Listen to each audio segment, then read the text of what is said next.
कहानी की शुरुआत होती है सांग से। 14 साल की एक मासूम, जिद्दी और थोड़ी भोली सी लड़की। वो अभी मिडिल स्कूल में पढ़ती है और अपने भाई के साथ रहती है। उसके भाई का एक खास दोस्त है, डवान जियाक्सू।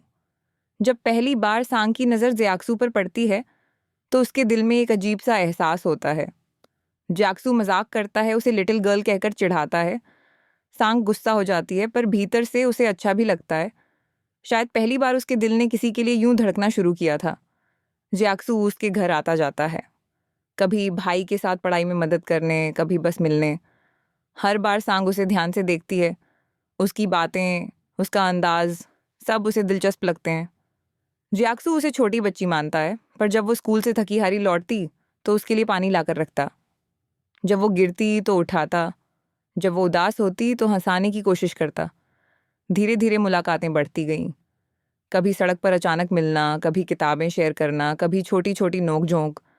हर मुलाकात सांग के दिल को और गहराई तक छू जाती। साल गुजरते गए। सांग की उम्र बढ़ी, मगर दिल का मासूमपन वहीं रहा। अब वो समझने लगी थी कि जो एहसास उसके दिल में है उसे शायद प्यार कहते हैं। लेकिन ये इतना आसान भी नहीं था। जियाक्सू उससे उम्र में बहुत बड़ा था। वो कॉलेज जाता था, अपनी जिंदगी और जॉब की बातें करता था। और सांग अभी भी स्कूल की यूनिफॉर्म पहनती थी। वो अपने जज्बात छुपाने की कोशिश करती। कभी डायरी में लिखती, कभी अकेले खिड़की के पास बैठकर सोचती। पर जितना छुपाने की कोशिश करती, उतना ही वो दिल की गहराइयों में उतरते जाते। एक दिन जियाक्सू को उसकी नोटबुक हाथ लग गई। उसमें लिखे ख्वाब, छोटे छोटे इकरार, सब कुछ पढ़ लिया। सांग को शर्मिंदगी भी हुई और गुस्सा भी। पर जियाक्सू बस मुस्कुराया और बोला, तुम्हारे ख्वाब सच होंगे, बस थोड़ा इंतज़ार करो। उस दिन सांग की धड़कनें पहले से भी तेज हो गईं। समय बीता और एक दिन उसने हिम्मत जुटाकर जियाक्सू से अपने दिल की बात कह ही दी। मुझे तुम पसंद हो। कमरा अचानक जैसे खामोश हो गया। जियाक्सू चुप रहा, फिर धीरे से बोला, सांग, तुम अभी बहुत छोटी हो, ये सब सही नहीं है। सांग का दिल टूट गया। आंखों से आंसू रुक ही नहीं रहे थे। उस रात उसने डायरी में लिखा, शायद मैं उसके लिए सिर्फ एक बच्ची हूँ। उसके बाद दोनों के बीच खामोशी खिंच गई। सांग अपनी पढ़ाई में डूब गई और जियाक्सू अपने कामों में।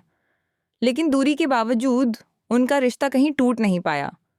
जब भी जियाक्सू की नज़र सांग पर पड़ती, उसे एहसास होता कि अब वो वही मासूम बच्ची नहीं रही।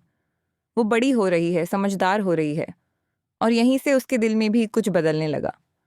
फिर एक दिन सांग बीमार पड़ गई। तेज बुखार में जब सब परेशान थे तो जियाक्सू ही उसे अस्पताल ले गया। रात भर उसके पास बैठा रहा।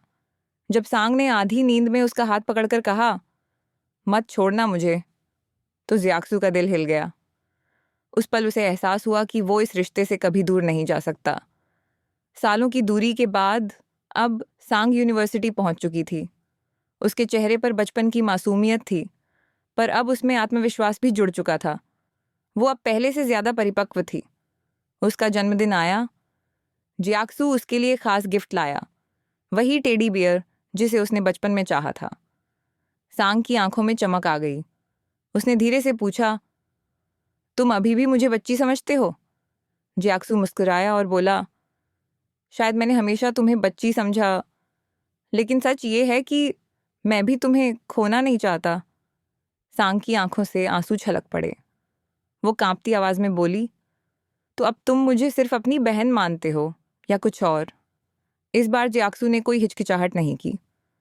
उसने साफ साफ कहा, नहीं सांग, मैं तुम्हें सिर्फ प्यार करना चाहता हूँ। सालों का इंतज़ार, बचपन की मासूमियत, किशोरावस्था की गलतफहमियां और जवानी का इकरार, सब एक पल में पूरा हो गया। सांग और जियाक्सू, जो कभी एक लिटिल गर्ल और भाई जैसा दोस्त थे, अब एक दूसरे के हमसफ़र बन चुके थे। और शायद यही प्यार है। वो धीरे धीरे बढ़ता है, वक्त के साथ परिपक्व होता है और सही वक्त आने पर सारी मुश्किलों को आसान बना देता है।